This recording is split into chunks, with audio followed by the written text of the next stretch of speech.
والدین کا بچوں کو خرچ سے تنگ رکھنا سخت غلطی ہے، کیونکہ اس میں وہ کینہ بنتے، مکر سیکھتے اور بری صحبت اختیار کرتے، اور آخر دولت کا منہ دیکھتے ہی کھو اڑاؤ ہو جاتے ہیں۔ یاد رکھو، کبھی دولت ایمانداری کے بغیر تمہارے دروازے پر نہیں آئے گی۔ جو کام تم خود بآسانی کر سکتے ہو، اس کام کے لیے دوسروں کو آواز ہرگز مت دو۔ بڑے آدمی اور بزرگوں کا کچھ مانگنا حکم کے مترادف ہوتا ہے۔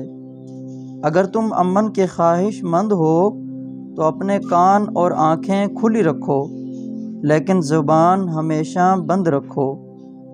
کسی خاص فریق کی خیرخواہی انسانی چال چلن کا ایک خلاف دیانت عمل ہے۔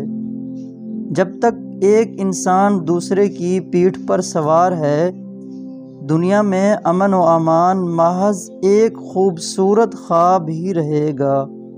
غریب و مفلس کے لیے صبر اختیار کرنا اور آرام سے بیٹھے رہنا خودکشی کے مترادف ہے۔ غریب ہو کر جو بے چین، جھگڑالو اور اپنے حقوق کی خاطر جدوجہد کرنے والا نہیں ہے، وہ ابد اعلیٰ آباد تک چاہے ضلالت میں پڑا اپنے نصیبوں کو روتا رہے گا۔ تمام جائیدادیں اور جاگیریں چوری اور ڈاکے کا نتیجہ ہیں۔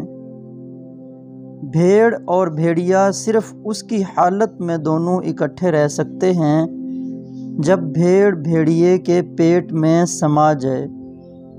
بھوک سے مرنے کی نسبت تلوار سے مرنا 1000 درجے بہتر ہے۔ جس طرح شہد کی مکھی پھول کو قائم رکھ کر اس میں سے صرف شہد لے لیا کرتی ہے، حکمرانوں کو لازم ہے کہ رعایا کی حیثیت کو قائم رکھ کر ان سے محاصل وصول کرے۔ روز کھانے کے بعد لیموں والا پانی پی لیا کرو، لٹکا پیٹ 10 دن میں اندر چلا جائے گا۔ عمر کے کسی حصے میں بھی عورت کو اپنی مرضی پر نہیں چھوڑنا چاہیے۔